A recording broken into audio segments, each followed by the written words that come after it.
Goeiemôre gemeente. Baie hartlik welkom by ons erediens vanoggend. Dit is skoolvakansie. Ek het gedag hier's niemand nie. Nie so baie van julle. Baie dankie.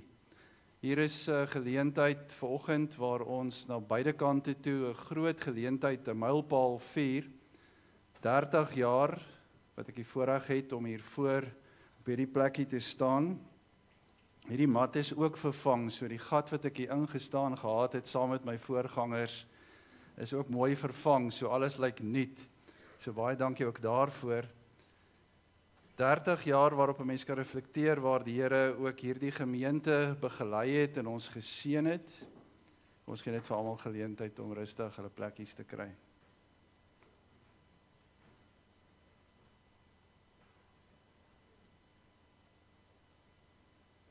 Baie welkom ook vir julle.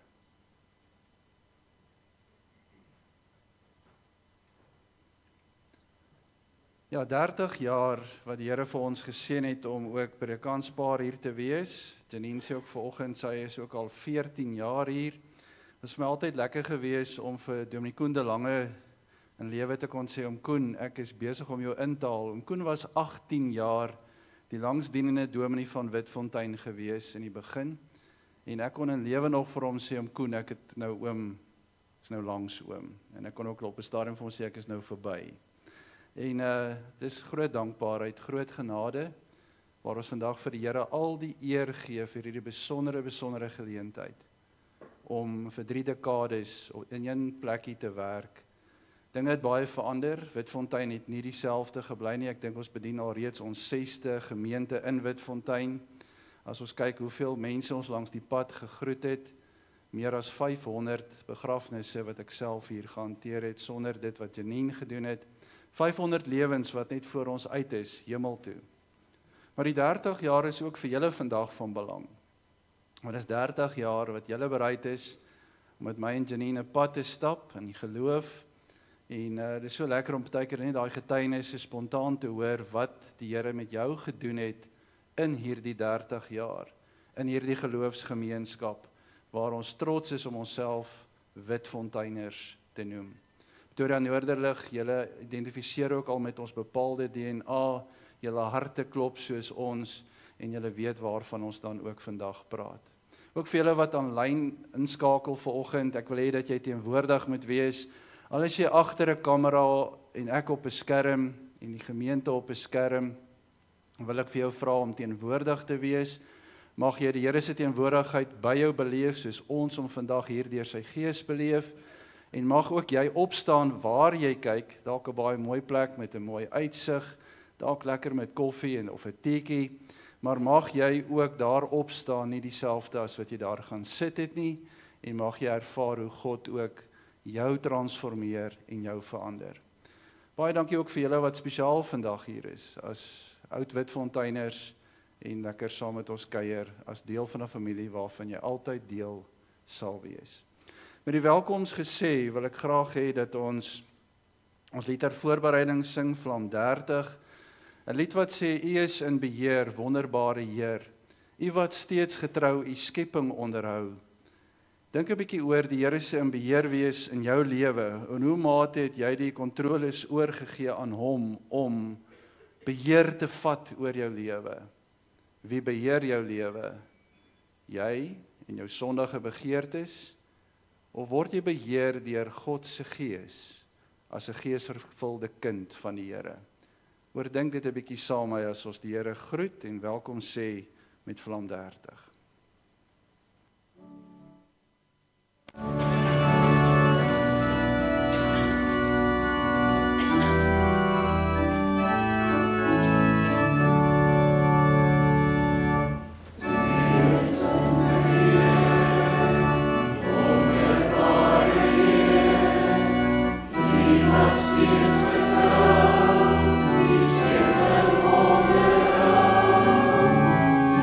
Yes,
Gees wat aan julle gegee is, maak julle nie tot slawe nie en laat julle nie weer in vrees lewe nie.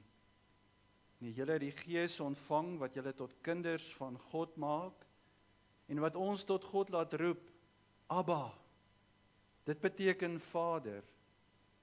Hierdie Gees getuig saam met ons gees dat ons kinders van God is. Geliefdes, genade en vrede vir julle van God ons Vader, van Jesus Christus die Here, deur die kragvolle werking van die Heilige Gees. Amen. Kom ons antwoord op die Here se seëngroet, Gesang 292, daarvan die 2 strofes. Die belydenis, my enigste troos in lewe en dood, is dat ek aan Jesus Christus behoort. Heidelbergse Katekismus, vraag 1, antwoord 1, wat ons in kategese moes leer. Wat beteken dit vir jou om te sê ek behoort aan Jesus Christus? Bietjie later sing ons, ek behoort aan die Here, niks sal my ooit van hom kan skei. Met sy kosbare bloed het hy my vrygekoop, dis my anker, dis my vaste hoop. Kom ons bely dit as ons belydenis in hierdie oggend.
Chris, ons het iemand by die hek wat nog graag wil inkom. Dankie.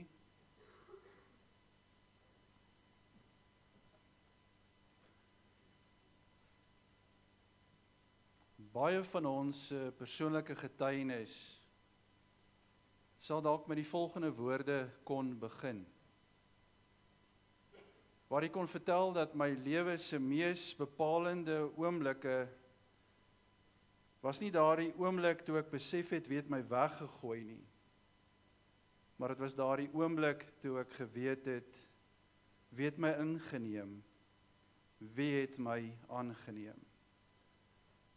Dalk kan jy ook jou getuienis so begin. My lewe se mees bepalende oomblik is nie daardie oomblik toe ek besef het wie het my weggegooi nie, maar juist toe ek besef het wie het my ingeneem en aangeneem toe ek dalk weggegooi gevoel het. Weet jy wie jy is? Want jy weet aan wie jy behoort. Jy weet vandag wie jy is, want jy weet aan wie jy behoort. Jy is nie 'n toeval of 'n doellose swerwer in die hede op soek na niks nie. Maar jy's geanker in 'n baie groter verhaal as jou lewe wat verteenwoordig word deur jou naam en die lewe wat jy lewe. Wie sin is jy? Aan wie behoort jy? Behoort jy aan jouself? Dink jy so? Of het jy iemand wat 'n groter inspraak het in jou lewe as jouself? Want alles en nog wat rondom my in hierdie ou lewe, as ek mooi gekyk het, behoort aan iemand. Dinge lê nie eienaarloos en belangeloos en doelloos rond nie. Dinge word besit deur verskillende eienaars. Alles en nog wat word op aanspraak gemaak. Alles word gesê, ek het 'n belang hierby, want dit behoort aan 'n eienaar. Maar jy, aan wie behoort jy? Of is jy sommer maar net hier op jou eie missie deur die lewe, om jou lewe vir jouself te lewe, selfsugtig, net vir jouself, sonder dat iets of iemand 'n houvas het, belang het in jou lewe? Aan wie behoort jy? Toe jy 'n babatjie was, en later toe jy meer 'n volwaardige kind was, het liefdevolle en trotse ouers oor jou gewaak, want jy was hulle sin, jy het van die dag 1 af aan hulle behoort, want jy was hulle alles. Jy het hulle wêreld spreekwoordelik op sy kop kom keer, en alles wat voor jou vir hulle belangrik was, moes eenkant toe geskei word, want jy het nou skielik die belangrikste geword, jy het aan hulle behoort, en hulle het mooi na jou omgekyk. Vanuit hierdie verhouding met jou ouers, het daar baie ander verhoudings gekom en gevolg. Dalk ook die belangrikste verhouding wat jy ooit met 'n mens hier op aarde sou hê, wat ons later ons huweliksmaat sou noem, toe jy jou lewensmaat skielik ontdek het en besef het, ek met oortuiging, ek kan toetree tot hierdie verhouding om solank die Here vir ons lewe gee, saam met hierdie besondere mens die lewe te deel. Amper soos die woord huwelik dit sin speel, huwelik in, want dit is die regte plek. En hier het jy so baie geleer al, en het 'n mens iets geleer van behoort aan. Ek behoort aan haar. Ek is hare en sy is myne. Maar vandag se aan wie behoort jy, gaan na 'n dieper vlak toe as aardse en menslike verhoudings. Dit gaan oor die realiteit wat deel word van ons lewe, omdat ons die voorreg het om te glo. Om vandag in geloofsoë hom te sien wat ons lewens regeer en beheer. Om vandag die bewus te wees van 'n gees wat hier binne in my woon, in my werk, wat vir my 'n ander realiteit gee as net verhoudings met mense. Wat vir my die realiteit oopsluit om te weet, ek het 'n verhouding met God, die Hemelvader. Ek het 'n verhouding met my verlosser, Jesus Christus. Ek het 'n verhouding met hierdie Gees wat bereid is om in my te kom woon en werk, en my 'n tempel van God te maak. En daarmee gesê, kyk ons dan nou wie ons regtig is, of nog belangriker, wie sin is ons?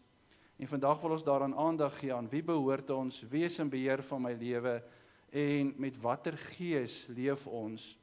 En ons gaan kyk na die bril of die filter vir hierdie vraag in Romeine 8 vers 5 tot 17. En ek gaan dit stadig lees sodat julle hoor hoe mooi Paulus die twee kante, hierdie kruispad voorstel. Dat jy het regtig 'n keuse of jy wil met 'n vreesgees leef, die gees in jouself wat na sondige begeertes toe lei en wat jou na die dood toe vat, of die ander kruispad om deur die gees van God gelei te word op pad na 'n lewe van vrede. Ek lees dit vir ons stadig, Romeine 8 vanaf vers 5. Die wat hulle deur hulle sondige natuur laat beheers, hou hulle besig met die dinge van die sondige natuur. Maar die wat hulle deur die Gees laat beheers, en dis die Heilige Gees, hou hulle besig met die dinge van die Gees. Die dinge waarmee die sondige natuur van die mense hom besig hou, loop uit op die dood. Maar die dinge waarmee die Gees hom besig hou, bring lewe en vrede. Die dinge waarmee die sondige natuur van die mense hom besig hou, is immers vyandskap teen God. Die sondige natuur onderwerp hom nie aan die wet van God nie, dit kan trouens ook nie. Die wat hulle deur hulle sondige natuur laat beheers, kan nie die wil van God doen nie. Julle word egter nie deur julle sondige natuur beheers nie, maar deur die Gees, want die Gees van God woon in julle. As iemand die Gees van Christus nie het nie, behoort hy of sy nie aan Christus nie. Omdat Christus in julle is, gee die Gees aan julle die lewe op grond van God se vryspraak, hoewel die liggaam vir die dood bestem is as gevolg van die sonde. Omdat die Gees van hom, deur wie Jesus uit die dood opgewek is, in julle woon, sal hy deur wie Christus uit die dood opgewek is, ook julle sterflike liggame lewend maak, deur sy Gees wat in julle woon. Daarom dan, broers en susters, staan ons onder 'n verpligting, maar nie teenoor ons sondige natuur om daarvolgens te lewe nie. As julle julle lewe deur die sondige natuur laat beheers, gaan julle die dood tegemoet. Maar as julle deur die Gees 'n einde maak aan julle sondige praktyke, sal julle lewe. Almal wat hulle deur die Gees van God laat lei, is kinders van God. Die Gees wat aan julle gegee is, maak julle nie tot slawe nie en laat julle nie weer in vrees lewe nie. Nee, julle het die Gees ontvang wat julle tot kinders van God maak en wat ons tot God laat roep, Abba. Dit beteken Vader. Hierdie Gees getuig saam met ons gees dat ons kinders van God is. En omdat ons kinders is ons ook erfgename. Ons is erfgename van God. Erfgename saam met Christus. Aangesien ons deel het aan sy lyding, sal ons ook deel hê aan sy heerlikheid. Romeine 8, vers 5 tot 17, wat vandag met jou en my kom praat, en mag dit so met jou ons praat, dat ons die bewus raak, dat ons aan God behoort, dat hy ons lewe beheer, en dat dit alles gebeur deur sy Gees, wat in jou en my plek, in ons lewe woonplek gevind het. Maar kom ons kyk na die 3 vrae. Aan wie behoort jy? Ons lewe in 'n tyd waar hierdie vraag gedefinieer word deur duisende verskillende maniere. Ek kan 'n paar van hierdie maniere noem. Is jy DA, ANC, EFF of Vryheidsfront of enigiets tussen enige ander van hierdie partye tussenin? Is jy 'n blou bil of eet jy van die vloer af soos 'n cheetah, 'n stormer of 'n lion? Ek sien party van ons lag nie, so julle is seker cheetahs, lions of stormers. Goed, is jy konservatief of liberaal, of nie een van die twee nie? Is jy 'n Christen, watter soort, konservatief, charismaties? Is jy 'n protestant, katholiek, hervormd of gereformeerd, baptis, methodist of pinkster en alles tussenin? Hou jy van Facebook, YouTube, Instagram, Twitter of TikTok? Is jy 'n introvert of 'n ekstrovert of enigiets tussenin wat ons 'n ambivert noem? Is jy 'n man of is jy 'n vrou? Met al hierdie verskillende maniere wat maar 'n paar is waarop ons onsself mee kan beskryf, bestaan daar geen twyfel waarom ons mag wonder, waarom daar eintlik baie verwarring kan wees, dat mense nie regtig weet vandag waar hoort hulle, aan wie behoort hulle en waar pas hulle in hierdie lewe nie. En ek weet jy wonder waarom al hierdie dinge nou regtig saak maak vir 'n klompie mense wat saam in die kerk op 'n Sondag is, vir 'n klompie mense wat tyd maak in hulle besige lewe om in hierdie oomblik aanlyn ingeskakel te wees, deel te wees van 'n geloofsgemeenskap. Hoekom maak dit vir ons saak? Dit maak saak omdat ons wêreldsiening, ons gedagtes oor waar ek nou inpas in hierdie wêreld, verskriklik verweef is met hoe ons onsself sien.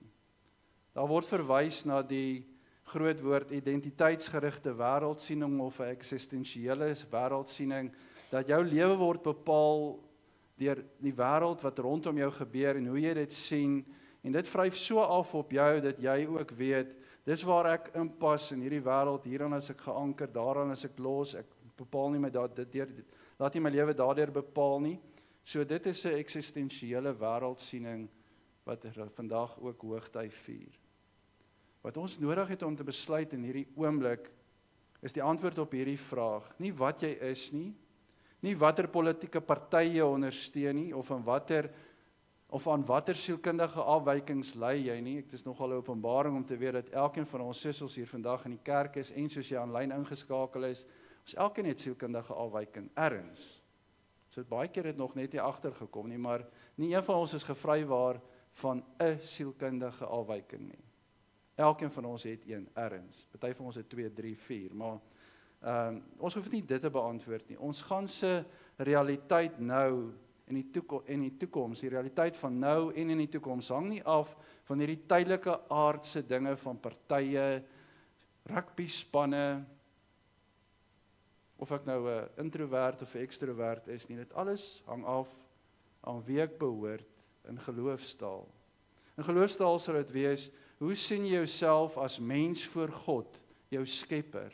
Hoe sien jy jouself in God se skepping? En hoe sien jy jouself in die heilsgeskiedenis? En daarmee verwys ons eenvoudig na, hoe sien jy jouself in die feit dat God hierdie wêreld so lief gehad het, dat hy jou, wat deel van hierdie wêreld is, inklusief, so lief het, dat hy bereid was om sy eniggebore seun te gee, Jesus Christus, sodat jy nie verlore sal gaan nie, maar 'n ewige lewe kan hê. Dis in die konteks wat ons die vraag vra, aan wie behoort jy? Paulus het dit so gesê in vers 14, almal wat hulle deur die Gees van God laat lei, is kinders van God. Die Gees wat aan julle gegee is, maak julle nie tot slawe nie en laat julle nie weer in vrees lewe nie. Nee, julle het die Gees ontvang wat julle tot kinders van God maak en wat ons tot God laat roep, Abba. Dit beteken Vader. En ek dink is in hierdie verhouding wat ek wil inzoom vandag, om God jou pa te noem, om God jou vader te noem, vertel van 'n intieme, onbeskryflike verhouding wat jy met jou God mag hê. En ek wil so 'n gedagte of 2 daaroor deel om 'n dieper besef by jou los te maak. Op die eerste dag van skool het 'n kleuterskoolonderwyseres die kindertjies gevra in haar klas om hulle ouers aan haar te beskryf wie hulle is. En die meeste van die kinders het spontaan vertel, dadelik begin om te vertel, wat doen hulle ouers vir 'n lewe? Hulle volg die loopbane, hulle doen dit. Ander kinders het vertel, wat doen hulle as hulle ouers ontspan? Wat doen hulle vir ontspanning? En dalk net hier en daar het hulle in hulle onkunde dit gewaag om 'n gewoonte uit te lap wat eintlik hulle ouers in 'n verleentheid gebring het. Ek sal nooit vergeet nie, baie jare gelede in Hartbeespoort gemeente vra die dominee op daardie stadium vir die kinders in die kinderkerk, wat doen julle ouers op Sondag? En die antwoord was verwag dat ons ouers gaan Sondag kerk toe. En hierdie een ouetjie wat ons goed ken, sy handjie was dadelik op en die dominee vra vir hom nou, Leon, wat doen jou ouers? Hy sê, nee, dominee, ons gaan lekker dam toe en dan drink my pa 'n bier of 2. Nou, dit was seker in die geval ook so dat die juffrou maar van hierdie verleenthede moes aanhoor, want sy het ook geweet dat die mond van die suigeling en natuurlik ook uit 'n oorgretige, praterige African Grey papegaai sal jy altyd die waarheid hoor en die werklike omstandighede in die huis. En 'n dogtertjie het opgestaan daar en dan en sy het gesê sy ken haar ouers nog net 1,5 jaar. 'n kleutertjie van reeds 6, sê sy ken haar ouers net 1,5 jaar, en sy vertel toe, dat sy 'n aangenome kind is, en aangenome ouers het. En vir 'n oomblik was hierdie onderwyseres, vir daardie oomblik om kant betrap, en die wind was uit haar seile, omdat sy hier met 'n aangenome kindjie sit, wat maklik gebrandmerk kon word, 'n label opgesit kan word, as 'n weggooi kindjie. Tog het sy het reg gekry om vir hierdie kind te vra, hoe voel sy daaroor dat sy nou 'n aangenome huis gekry het? En was die dogtertjie se antwoord wat vir my ongelooflike insig gebring het. Op die man af het sy gesê, enige iemand anders se mamma het hulle in haar maag gedra en laat groei. Maar my mammie het my in haar hart laat groei voordat sy my nog geken het. Ek sê dit weer, die dogtertjie se antwoord was, enige iemand anders se ma het hulle in haar maag laat groei, maar my mamma het my in haar hart laat groei, nog voordat sy my geken het. Wat 'n asemrowende manier om ook ons aanneming deur 'n God, 'n Vader in die hemel te ervaar, dat ons vandag ook kinders van God genoem mag word, seuns en dogters van God. In die reeks wat nou wêreldwyd deur almal gekyk word, dit het so in COVID uitgekom, baie van julle het dit gebinge. Ek dink is snaaks om te hoor dat mense sê hulle het Jesus gebinge, 'n film gekyk oor Jesus. The Chosen is 'n film oor Jesus se lewe. Deur miljoene al gekyk, meer as 300 miljoen kykke gehad, deur 108 miljoen kykers gekyk, en waarvan 30% ongelowiges is. 'n Film wat groot en goeie werk doen. In hierdie bepaalde film is daar 'n toneel waar Jesus vir Matteus as disipel roep.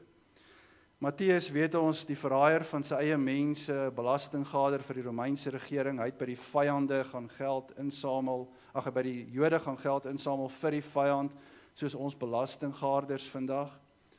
En daarom was Matteus die verstoteling, die ouetjie wat eenkant toe gestoot is, die mees gehate Jood in sy dorp, waar hy hierdie belasting moes bymekaar maak. Hy was bekend as die enkeling, die vreemdeling, die ou wat alleen is. In die toneel wat ek vir julle wil wys vandag, is dit Petrus wat sterk kapsie maak teen Jesus, wat durf waag om met Matteus te praat. Om nie eers te praat daarvan dat Jesus dit durf waag om hierdie ou uit die belastinggader kantoor te nooi om sy disipel te wees en te word daar en dan nie. Petrus vra vir Jesus dan die vraag, en ek wil julle met mooi luister as hy dit vir Jesus vra: Ken u hierdie man enigsins? Ken u hierdie man enigsins? En dan, in een van die kragtigste oomblikke in hierdie reeks, het die akteur wat die rol van Jesus speel, Jonathan Romy, het hy baie stip na Matteus gekyk met oë vol deernis, en hy het antwoord vir Petrus gegee op sy vraag, baie kort, ja. Maar dit was 'n betekenisvolle ja, wat sê, ek ken hierdie man. Ek ken hom beter as wat jy jouself ken, Petrus, soos of dit geïnisieer is. Jesus wat van ewigheid tot ewigheid is, het vir hierdie spesifieke oomblik in tyd gewag, om Matteus in sy familie in te nooi as deel van sy boeties en sissies. Matteus het in Jesus se hart gegroei, lang voordat Matteus vir Jesus geken het, soos hierdie dogtertjie se Annie mamma haar in haar hart laat groei het, lang voordat sy aangeneem is. Kom ons kyk na hierdie toneel, en ek wil hê jy moet mooi fokus op die vraag, ken u hierdie man enigsins, en die ja wat daarop volg. We live in the same world, Matthew. Next. Besides, what else are you going to do with a mind like yours?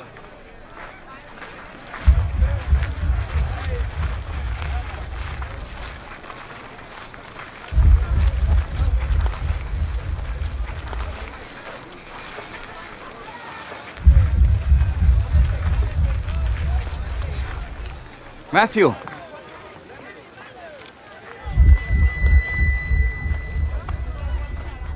Matthew, son of Alphaeus.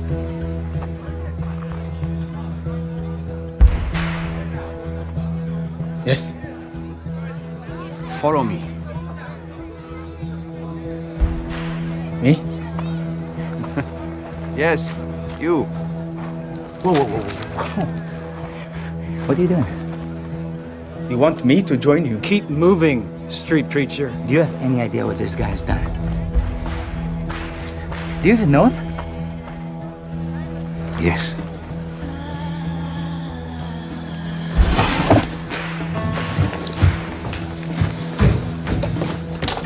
Listen, I said to... What are you doing? Where do you think you're going? Guys, let me go.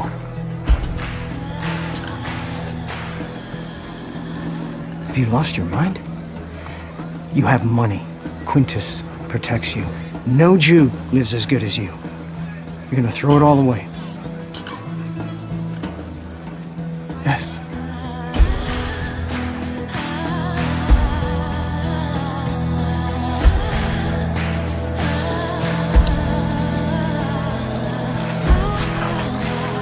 I don't get it. You didn't get it when I chose you either. But this is different. I'm not a tax collector. Get used to different.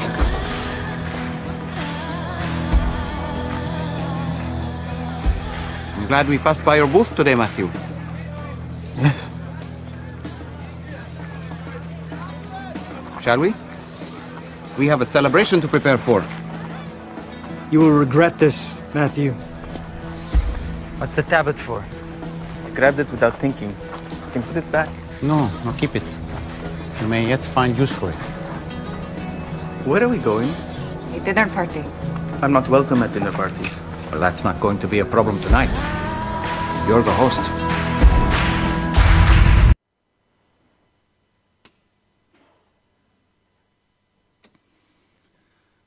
Dis hoe God jou sien. Met trane in sy oë en 'n hart gevul met liefde en deernis, verklaar hy onomwonde dat jy syne is en dat jy aan hom behoort. Dat hy jou dier teruggekoop het op 'n plek bekend as Kobbie en Koppie, nadat hy op 'n folterapparaat sy lewe gegee het aan die kruis op Golgotha. Jy is syne, dubbeld en dwars is jy sy eiendom. Ek wil jy moet hoor hoe dat jy nie net deur God gemaak is en geskep is as jou maker en skepper nie, maar dat hy ook, toe jy amper verlore geraak het as gevolg van die sonde, dat hy ook moes ingryp en jou dier teruggekoop het met Jesus se prys van sy bloed en sy lewe wat hy vir jou gegee het. Hoor mooi, jy word 2 keer besit deur die Here, jy behoort dubbel en dwars aan hom. Hy het jou nie net gemaak nie, hy het jou ook dier teruggekoop. Hy het jou nie net gemaak nie, hy het jou ook dier teruggekoop. So jy is dubbel en dwars God se eiendom en daarom het hy dubbel en dwars die eerste aanspraak op my en jou lewe. Hy kan vir jou sê, ek het my lewe vir jou volledig gegee. Al wat ek wil jy moet doen is, gee jou lewe vir my volledig as 'n offer. Die volgende kort video verduidelik dit glashelder beter as wat ek dit sal kan doen. Groot erkenning en waardering aan Benjamin Owen van Border Watch Films, wat die vervaardiger daarvan was, hierdie kortfilm.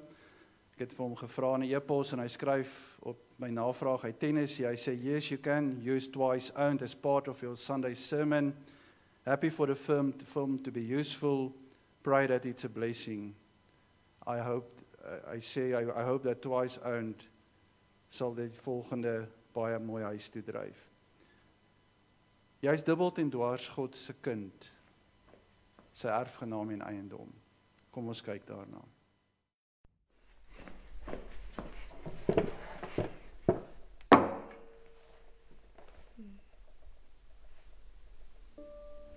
Well, little Glory, by the time I'm done with you, you'll be awesome.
Now you're perfect. Oh yeah, your name.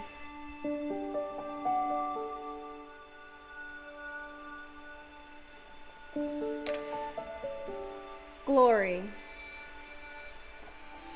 Yep.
Kid, you gonna buy that?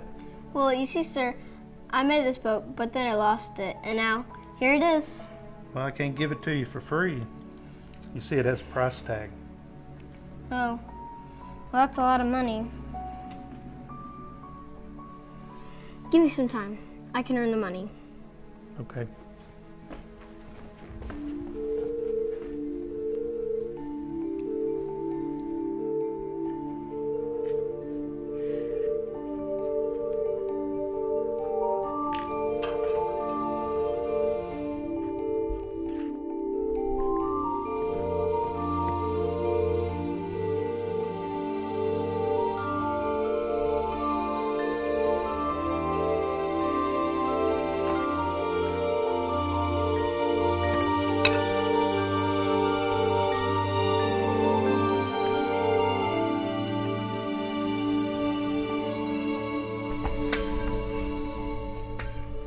I made you, now I bought you.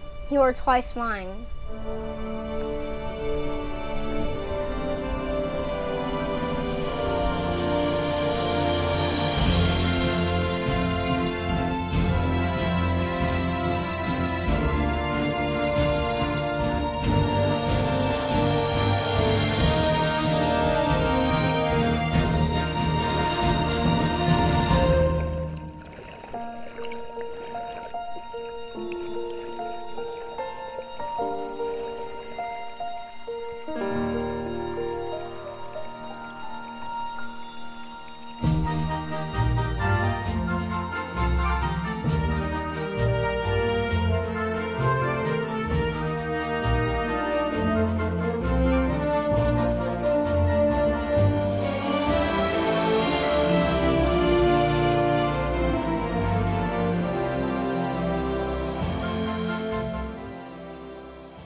In my voorbereiding vir die preek het ons donderdag stortgeleentheid gehad en een van die haweloses was blank vir 'n paar weke besig om 'n boot uit vuurhoutjies te bou. Op 'n stadium het hy vir my gesê hoeveel vuurhoutjies is al reeds in hierdie boot en hy vertel toe donderdag dat hulle het in die nag sy boot gesteel. En in hierdie baie oomblik sien ek hierdie videoetjie voor my afspeel en ek sien die lip hang op die grond want hy sou die boot vir 'n klompie geldjies kon verkoop. En iemand anders het dit gesteel en het wel vir 'n sekere baie goedkoper prys gaan verkoop, maar sy woorde om te sê dat ek sal hom terugkry. Toe sê ek vir my, ek glo saam met jou, jy gaan hom terugkry, gee jou dalk net 'n pryskos sodat dit dubbel en dwars jou eiendom kan wees sodat jy daarmee kan rekening dit ook kan gebruik. En dit was net so ironies dat die bootjie as 'n 2 keer besit so na my toe ook gekom het sommer prakties in ons eie lewe. Dink mooi hoe dat God die Vader so uitkyk na jou en my, hy het as pottebakker, as skepper nog nooit sy hande van jou en my lewe afgehaal nie, besig om ons te skep, te herskep.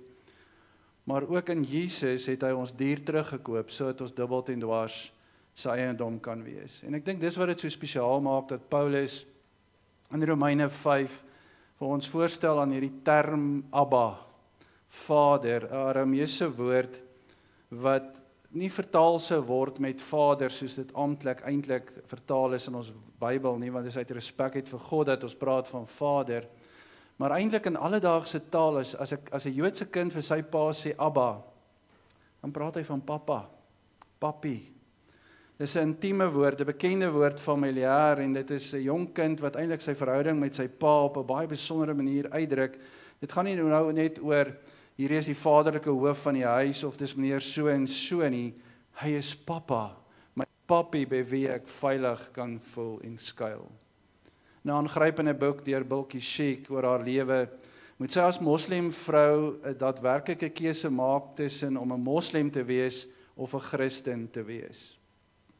Of sy die moslim geloof sal agterlaat en 'n Christen sal word. En in 'n spanningsvolle einde van die boek sit sy op haar bed, aan die een kant die oop Koran en aan die ander kant die oop Bybel. En sy moet 'n keuse maak. Kies sy teen die moslim geloof, dan skryf sy haar familie af en al haar herkoms en verloor sy alles wat sy het.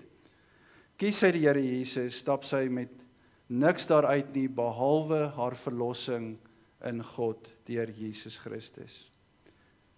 En dan moet sy die keuse maak, gelei deur die Gees, kies sy en sy draai na die oop Bybel toe, tel dit op en sê, I dared to call him Father. Ek het dit gewaag om hom aan te spreek as my Vader, en so verander haar ganse lewe en het sy ook verlossing in Jesus Christus. Max Lucado skryf in een van sy boeke aangrypend toe hy op 'n Israel-toer 'n groep mense begelei en in een van die oomblikke gaan hy af uit die hotel uit waar hy gebly het na die swembad toe. En aanvanklik 'n irriterende klein ouetjie wat langs die swembad speel, 'n klein joetjie. En die ouetjie is heeltyd aan die uitnooi om sy pa uit te nooi om saam met hom te kom swem en is heeltyd Abba, Abba, Abba, Abba, Abba en Max sê vir die eerste keer kry die woord die waarde wat dit regtig nodig het ook in God se woord. Want vir hierdie ouetjie het die woord Abba beteken is veilig. As ek spring sal my pa my vang in die swembad. Ek is veilig en geborge by my Abba. Van al God se name is die woord Abba die meeste gebruik in die geskrewe woord in die Nuwe Testament. Jesus self gebruik die woord meer as 170 keer in die evangelies. Meer as 200 keer in die Nuwe Testament word dit genoem. Meer as 156 keer word die woord Abba, Vader vir God gebruik in die evangelie van Johannes. Jesus self leer ons om te bid, die onsse Vader te bid. Hy leer ons Abba, Vader, wat in die hemel is, laat U naam geheilig word. Jesus self het God net 2 keer God genoem. En per implikasie in Openbaring 1 keer. En dis toe hy aan die kruis hang en hy sê, my God, waarom het U my verlaat? En die ander keer was, hy sê, ons staan in 'n verhouding met die Vader, ons Vader, God, my God, dis al. Maar hy het altyd na God die Vader verwys, as sy Vader, ons Vader, en wie ons die reg gekry het deur Jesus, om God ook ons Vader te noem. Ons is aangenome kinders van die Here. Ons Abba herinner ons in hierdie oomblik dat, moenie bang wees nie, ek verlos jou, ek het jou op jou naam geroep, jy is myne.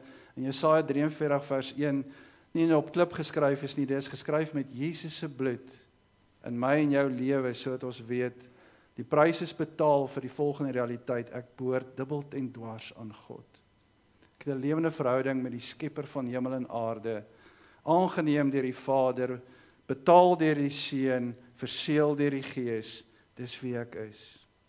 Ek behoort aan hom, aan wie behoort jy?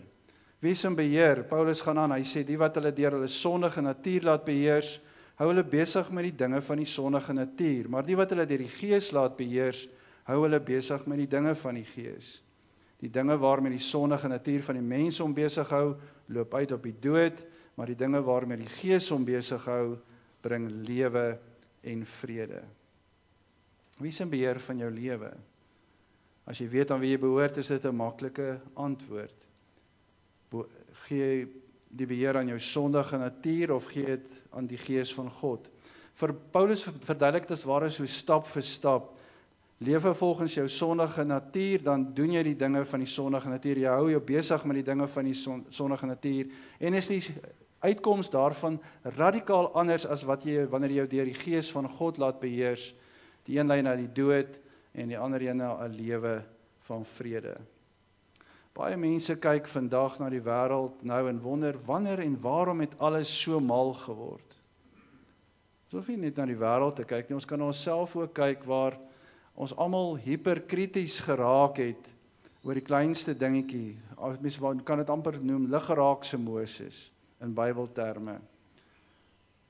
Ons as Christene is nie immuun teen al hierdie dinge waar ons ook lig geraak is nie. Wanneer ons ook ons waaksaamheid verslap, dan spring hierdie tongetjie, die monster hier agter ons tande uit en ons praat maar saam met die ou wêreld. Ons saai chaos oral waar ons gaan, want ons fuses brand ook en ons klatsjes gly ook, word daar baie keer gesê. Ons as kinders van God maak ook foute, val in die sonde en waar ons later spyt is. En as ons net vir 'n oomblik oorgie aan die sondige natuur, ons vlees en vergeet van die Gees, dan is die gord ordentlik gaar. Ons vandag in die kerk, en jy wat inskakel, vergeet baie keer dat ons almal sondaars is. Ons almal stoei met trots, en ons almal stoei met sonde. Ons het vergeet dat ons behoort te lewe asof ons dood is vir die vlees, vir ons sondige begeertes, en dat ons eerder barmhartigheid, vrede, liefde, vergifnis kan uitdeel in plaas van hierdie eie trots, ons eie wil wat vorentoe bulldoze oor ander mense se lewens. Die paai skei radikaal, en ek wil dit vandag baie pertinent sê. Ek dink Paulus maak geen geheim daarvan om ons te wys, waar jy begin, hier by die kruispad, is radikaal waar jy eindig. Gaan jy jou laat beheer deur jou vlees of deur jou gees? Gaan jy jou laat beheer deur jou sondige natuur, begeertes, of deur die gees van God? Wie gaan jou beheer? Kies die sondige natuur en jy eindig in die dood, kies die gees van God en jy het lewe in vrede. En jou gedagtes word nuut gemaak. Jy begin dinge sien soos God dit sien as jy in sy gees leef. Die gees help jou om vir die waarheid te staan en die leuen een kant toe te skuif. Dit leer jou om geestelik te ontwikkel. Die gees leer jou om sonde te weerstaan. Nie deur jou eie krag nie, maar deur die krag van die Heilige Gees. Dis 'n proses van innerlike transformasie, van 'n selfbeheersing na 'n geesbeheersing toe. En kan ons getuig van hoe anders lyk ons lewe as jy net so 'n bietjie oorgee aan die Gees van God? Die Gees wys vir jou die pad in jou besluite, in jou bediening. Dit wys vir jou die pad in jou innerlike verhoudings. Jy leer om sensitief te wees vir die Gees se stem deur die skrif, deur gebed en selfs deur innerlike getuienis. Jy ervaar 'n dieper intimiteit met God, 'n verhouding, nie 'n klomp godsdiens wat in jou keelgat afgedruk word nie. Jy roep uit Abba, Vader, en jy weet wat beteken verbondenheid. Wat beteken hierdie verhouding met God? Om deur die Gees beheers te word is nie 'n vorm van onderdrukking. Jy moet heeltyd onderdruk word nie, maar is die grootste vorm van bevryding. Ons sing dit in Vlam 10, deur U wil te doen, leer ek om vry te wees. Deur U wil te doen, leer ek om vry te wees. So jy leef nie meer onder die heerskappy van vrees nie, maar onder genade en die waarheid. Ek behoort aan God. Aan wie behoort jy? As jy God se is, dan behoort sy Gees ook in jou te manifesteer en in jou te beweeg. In die eerste plek kies jy dan die Gees as jou oorheersende bron van vrede en sekuriteit en krag. As jy God se is hy in beheer. En dan is die Gees van Christus in jou. En daarmee wil ek afsluit vandag. Die Gees van Christus bring vir jou opstandingskrag. Hierdie Gees getuig saam met ons gees dat ons kinders van God is. En omdat ons kinders is ons ook erfgename. Ons is erfgename van God, erfgename saam met Christus. Aangesien ons deel het aan sy leiding, sal ons ook deel hê aan sy heerlikheid. En dis hierdie ongelooflike lewensveranderende waarheid wat ek wil hê dat jy vandag jou gedagtes, jou verstand om moet kry net vir 'n oomblik. En ons sê dit baie. Omtrent elke diens sê ons dit, ek en Janine. As jy in staat is om dit waarlik te glo, en jy kan hierdie een enkele feit in jou lewe gaan leef, sal dit jou hele lewe verander, sal dit jou hele lewe transformeer. En hierdie waarheid is, dieselfde krag wat uit die hemel uit afgereik het na 'n geleende graf toe net buite Jerusalem, en wat Jesus laat opstaan het uit die dood, is dieselfde krag wat vandag vir jou en vir my beskikbaar is.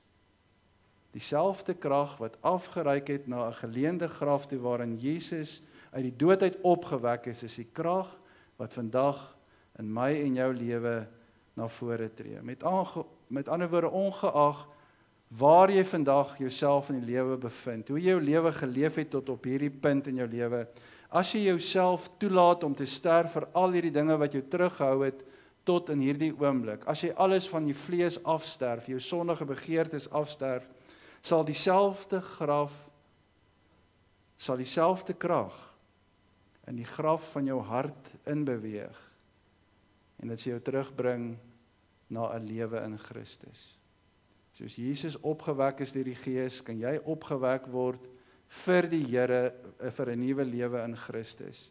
En dis wat dit beteken om 'n geesvervulde lewe te lewe. Wat beteken om hagios te lewe, om heilig te leef, afgesonder, anders, getransformeerd vir die Here, omdat hy die eerste aanspraak op jou lewe het, want ek behoort dubbel en dwars aan hom. Hy het my gemaak, hy het my gekoop. En dit het alles te doen met hoe ek wandel elke dag, elke liewe oomblik, coram deo, in die aangesig van God. Ek laat nie God baie keer agter nie, God is die heeltyd, coram deo, ek lewe elke oomblik in die aangesig van God. Selfs daar waar ek in plekke ingaan, nou plekke inloop waar mens dink God nie sal wees nie. Daar wag God al vir jou, want hy is alomteenwoordig. So in watter gees lewe jy?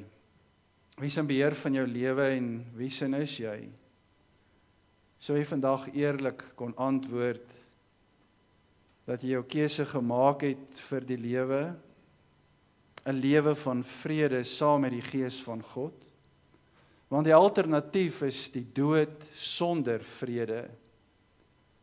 Lewe jy deur jou eie sondige begeertes of lewe jy deur die Gees van God? Kritiese keuse vir jou en vir my om te maak saam met die Heilige Gees vandag. Dalk moet jy net begin by die belydenis. Ek is dubbel en dwars God se eiendom, gemaak en gekoop. Amen. Kom ons bid saam. Dierbare Here, baie dankie vir die voorreg om net opnuut vandag weer as u kind te hoor. Dis u wat ons, u kinders, gemaak het. En nie andersom dat ons u, ons Vader, gemaak het nie. U die eerste tree gegee het, ons aangeneem. Voordat ons nog geweet het van u, het u ons aangeneem, ons 'n geleentheid gegee om te kan glo en u te kies bo alles. Dankie dat ons aan u behoort, Here, uit genade uit, in liefde en in Christus uitgesoek. En vandag deur die Gees word ons oortuig dat ons dit glo. U inwonende Gees wat vir ons ook bevestig dat ons u kinders, u erfgename kan wees. Dis vanuit hierdie kosbare verhouding, Here, dat ons besef, ons kan nie langer stil bly oor ons geloof nie, ons moet dit deel met een en elk wat ons lewenspad kruis. Waar wil u ons gebruik? Wie gaan hemel toe as gevolg van my, Here, omdat ek vir ander vertel het wat u vir my gedoen het en wat u vir my beteken vir die feit dat ek aan u kan behoort. Stuur ons, rig ons, lei ons, soos hy Matteus kon roep, al was hy gehaat. Roep ons elkeen om vir u op te staan en 'n verskil vir u te maak. Want die groot realiteit in die lewe bo ons sintuie, bo wat ons sien, hoor, voel, proe en ruik, is die wonderlike wete dat ons voorberei vir 'n ewige lewe saam met u. Dis ons realiteit wat ons glo, Here, want u is die weg, u is die waarheid en u is die lewe vir ons elkeen. Dankie vir gemeente wees. Dankie dat ons persoonlik in 'n gemeente kan dien wat al reeds 62 jaar in hierdie omgewing 'n verskil maak. Dankie dat ons vir 30 jaar van die 62 jaar kan bedien, ons beste kan gee, hier geslyp en gevorm kon word, hier getransformeer kon word, hier herskep kon word, hier kon vier elke Sondag dat ons dier teruggekoop is deur Jesus se bloed, sodat ons dubbel en dwars die eiendom kan wees. Here, in die 30 jaar het ons baie mense gesien vooruitgaan, oor die drempel van tyd tree tot in die ewigheid in, elkeen 'n bevestiging dat hulle ook voorbereid was om u te ontmoet, waar hy by die wenpaal staan en wag, en elkeen, Here, kon voorbereid by u aankom, omdat u vir elkeen ook die weg, die waarheid en die lewe was. Ons vier vandag elkeen van daardie lewens, wanneer ons terugkyk, wanneer ons vorentoe kyk, wil ons dankie sê dat ons voorbereidend op hierdie groot oomblik in ons elkeen se lewe kan leef vanuit die belofte dat u ook op die regte tyd sal kom om ons te kom haal, sodat ons kan wees waar u is. Baie dankie vandag vir elkeen wat baie spesiaal hier is. Dankie vandag vir elkeen wat inskakel. Dankie vir hulle wat in die toekoms nog sal deel word van ons gemeente. Mag ons elkeen, Here, die uitnodiging aanvaar om hier te groei en hier nader aan U te kom. Kom groei en lewe in Jesus. Nooi ons mekaar, nooi ons ander uit vir U. Dankie, Here, dat ons ook kan dink aan hulle wat vandag U so nodig het, wat deur pyn, deur kritiese uitdagings in die lewe beweeg. Ons dra elkeen spesifiek aan U op en vra dat U hulle sal toevou. So bid ons, Here, vandag op die biddag vir gesaaides, vir elke put wat geplant sal word aan die landerye, dat U ook elke landerye en elke poging van 'n boer sal seën, dat daar 'n groot oes sal wees en dat ons ook U groot Vader aan daarin sal raak sien, waar U vir ons leiding gee deur voorsiening. Ons bid vandag ook vir op die vooraand van die begin van die 74ste Algemene Kerkvergadering, dat U ons kerk sal rig en lei deur die Gees. Mag elke besluit wat geneem word wees soos die van Paulus in Handelinge, toe daar besluit is, ons in die Gees het besluit dat. Mag ons, Here, U opsoek, U teenwoordigheid opsoek in soveel keuses en besluite. Ons bid vir die leierskap wat gekies moet word, om ons kerk wat voor baie uitdagings staan, Here, ook te rig en te lei en te navigeer in gehoorsaamheid aan U. Mag U deur die Gees nou op ons neerdal, skenk ons elkeen 'n dankbare hart, en mag ons U loof en prys met alles in ons. Ons bid dit in die naam van Jesus. Amen. Ons slotsang is gesang 434, die 3 strofes, en daar kyk ons veral na die werk wat die Gees in jou en my doen, die feit dat ons juis dit kan weet, omdat ons aan God behoort. Kom ons loof die Here met die slotsang.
Bevestig nou die Here se seën in jou lewe met die sing van die Amen. Die genade van ons Here Jesus Christus, die liefde van God en die gemeenskap van die Heilige Gees sal met ons elkeen wees en bly. Amen.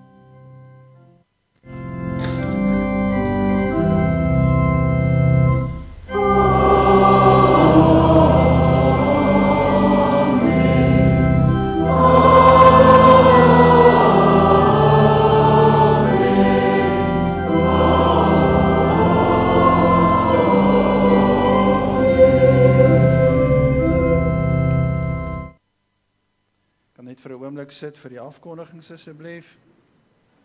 Ek het vanoggend dit uitgestuur per WhatsApp, sommer net so kripties, dat ons vandag net die belangrikste afkondigings kan sien. Soos ons reeds gesê het, in ons gebed baie sterkte vir ons afgevaardigdes, vir Kiewit Botha vir Witfontein as ouderling en vir Tinus Prinsloo namens Pretoria Noorderlig wat die AKV, die Algemene Kerkvergadering gaan bywoon. In ons kerk se geskiedenis reeds die 74ste een wat elke 3 jaar plaasvind. Dit is 'n baie rigtinggewende, koers aanduidende vergadering en daar is baie besluite wat geneem moet word. Ek dink ons het elkeen se voorbereiding ook verseker nodig hiervoor. Dit beteken dat ons program vir die week so bietjie die pas markeer, die Bybelskool en Maandag Refleks gaan nie plaasvind nie. Diegene van julle wat Bybelse dagboeke van die kerk bestel, julle is hartlik welkom om by Suzette draai te maak in die kantoor en reeds vir 2026 dit te bestel. Alhoewel daar baie siekes is wat op ons lys tans is, dink ons in hierdie dag aan Lelani Botha, die 4-jarige dogtertjie, Wynand en Victor se dogtertjie wat bestraling kry op die stadium, nadat sy 'n breinoperasie gehad het, 'n grypende behandeling.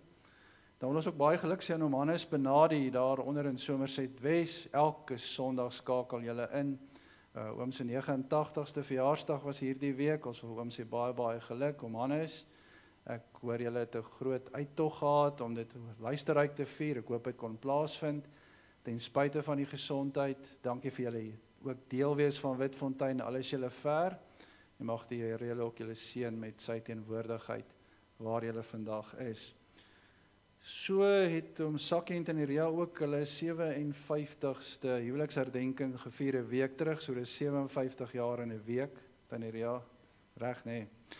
Baie geluk, mooi voorbeeld wat julle vir ons ook stel, van uithou en aanhou, en ek hoor julle lese is ook huwelik in. As jy begin sê huwelik uit, dan moet jy weet, dit is nie so goed nie. Baie geluk, ons is saam met julle dankbaar.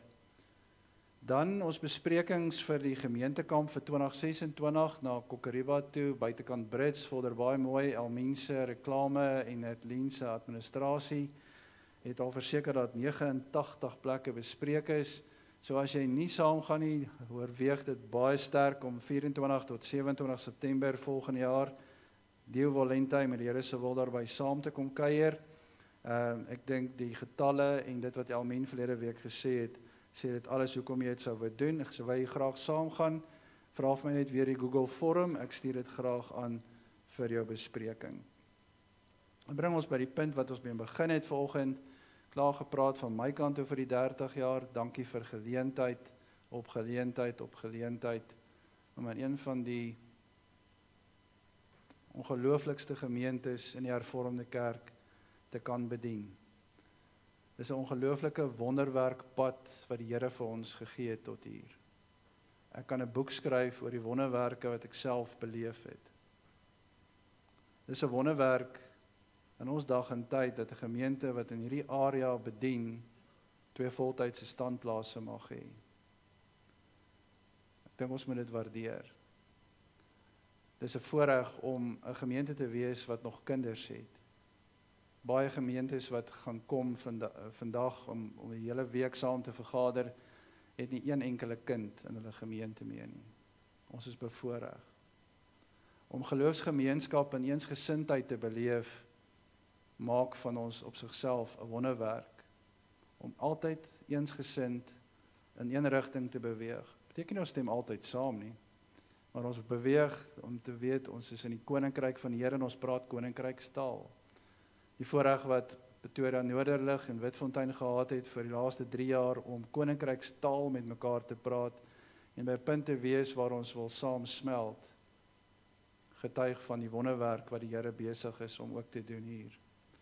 So dankie dat ons kan deel wees van 'n wonderwerk. Janine sluit by ons aan, sy het by Wonderboompoort gaan preek in my plek, so ek moet volgende Sondag daar preek, en sy sluit by ons aan vir lekker koffie en tee. Maar voor ons gaan koffie en tee drink, het Sakkie hulle vir Chris Meyer gevra. Nou Chris is nie net ons koster nie, maar Chris is seker een van ons langste lidmate in die gemeente, nou nie in lengte nie, dit is Louis de Pre, maar Chris is, ek dink 62 jaar van die 62 jaar deel van Witfontein. So Chris, jy die woord asseblief.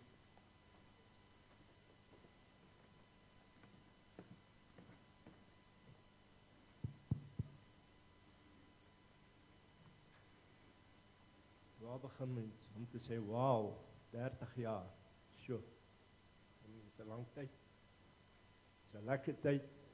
Janine het nou in die week vir ons gevra, wat is ons hoogtepunte? My hoogtepunt is vandag, om te sê dankie, namens die gemeente, dankie vir Dominee Janine in haar besigheid, vir julle voorloop, vir julle daar wees, vir almal, enige iemand, kind, klein, groot, julle is altyd daar. Julle is vir almal. So ons wil net sê baie baie dankie. Ek dink dit verdien 'n groot handeklap vir Dominee en Janine.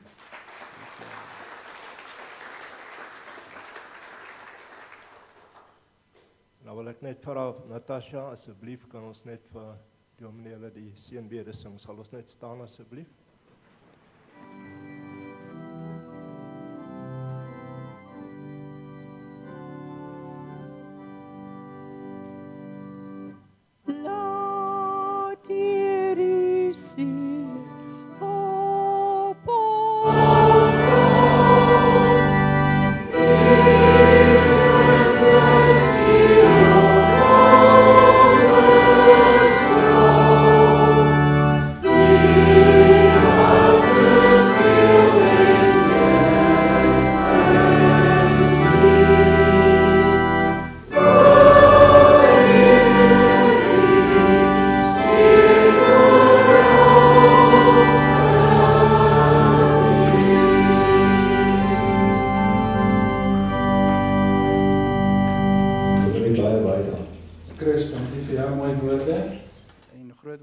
Dankie vir almal, selfs julle wat ver is. Ek kon uit Lockston gisteraand 'n boodskap gekry van Solly en Alida af ook, vir julle waardering.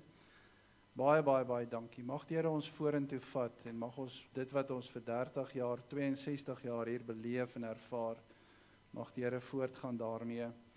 Ek sluit af met die gedagte, ek dink ons is by 'n punt waar ons dan ook weer ons potloode gaan skerp maak en ook terug na die drawing board toe gaan en sê, hoe kan ons Witfontein weer opnuut bedien?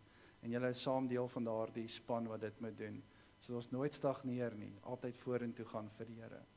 Baie dankie vir almal se kos wat gebring is. Ons gaan nou groot fees vier. Dankie vir die saal wat so mooi lyk. Dit laat my 'n knop wegsluk as ek die groot 3-0 daar sien. Jy is deel van daardie 3-0, al was jy net 10 jaar of 2 jaar deel van die gemeente. Jy is deel daarvan. Dankie vir jou. Kom ons gaan vier dit met dit wat vir ons gebring is. Baie dankie.